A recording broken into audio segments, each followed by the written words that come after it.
Okay, let's start by zeroing the proportional divider. So what I'm doing is I'm measuring the block on the canvas, and then I want to use a proportional divider and match it to the same exact size as the block on the iPad. This is why I transfer a working image to an iPad, so I can make adjustments like this.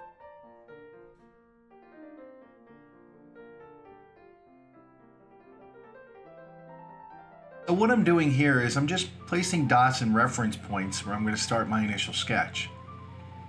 One of the things you want to do is when you're going through and you're using a proportional divider, you always want to measure from the same side or the top or bottom from the same top. So as you can see here, I'm always measuring from the top down or from the left to the right.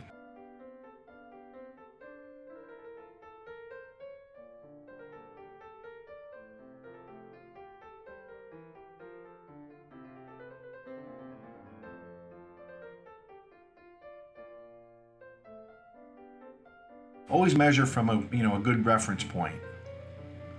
So all I'm doing here is I'm keeping my proportional divider in my left hand, a little bit of brown paint.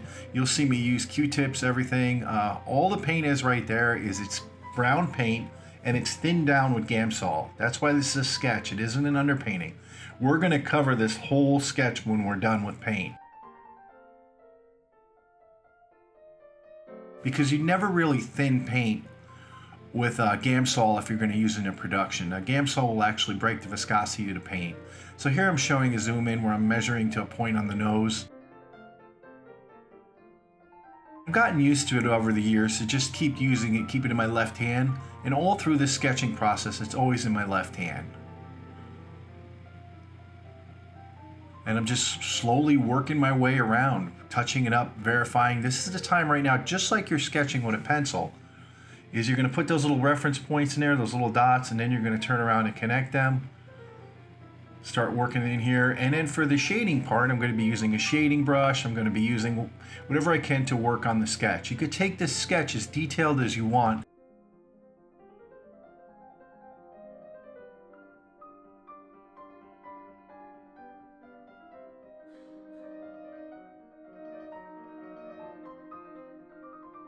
But for this Renoir, we're going to be using, it's a short brush stroke technique to get a pastel effect, so we won't need to do an underpainting on it.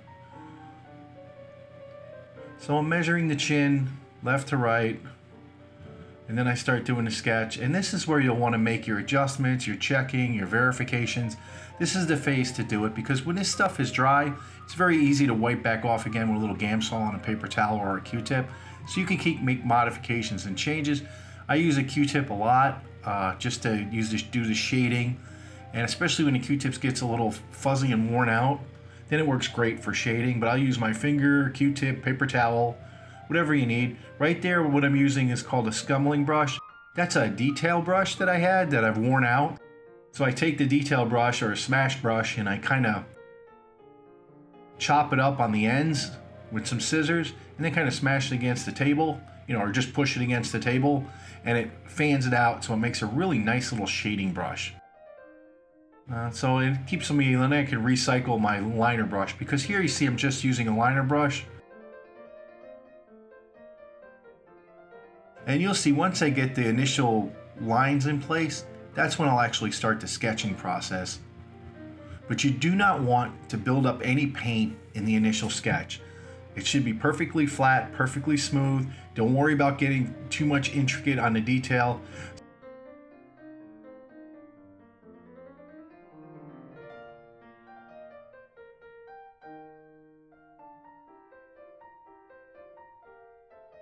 So what I'll do is I'll take a blob of paint and I'll use that brush, my finger, and you'll see I just start smearing it out.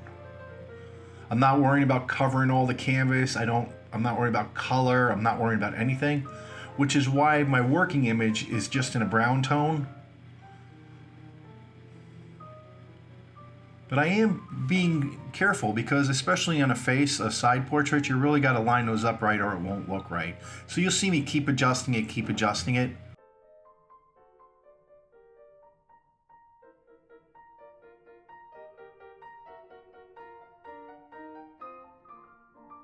This thing dries in maybe 2 hours and you can darken it. So if you have to do a really dark area, you paint it once, let it dry, come back later, paint it again, it'll go dark, Double checking, so you trust it, but you verify, make sure everything's right where you want it to be. You'll see here I'm making adjustments, and you'll see me wipe it right out like here, and soften it up. Because I really don't want heavy lines. I want it just like I'm doing just like you're doing a light sketch.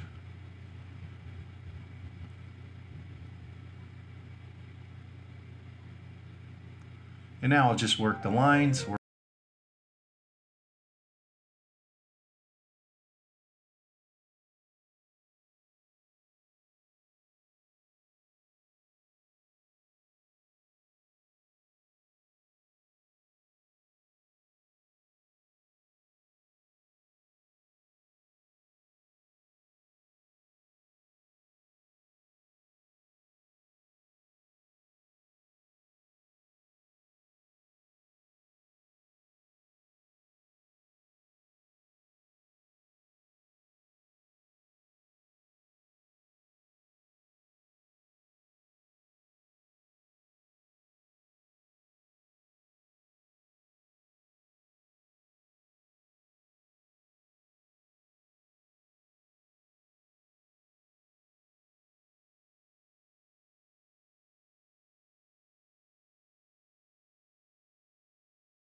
Okay, I want to thank you again for following the Renoir, this reproduction of the two young girls at the piano. We're going to be wrapping this part series up. In the next video, we're going to be going over some more of this until we get the initial sketch in place, and then we'll go right to a blocking. There won't be a grisaille layer or a black and white or a dead layer created in this. We won't need it for this painting. So this is purely like an impressionist style painting. But if you have any questions or concerns or comments, make sure you leave them in the bottom. And please, if you haven't subscribed, if you can subscribe, that's great. And if you can share, that's great. And just looking forward to seeing you in the next video. Have a good day.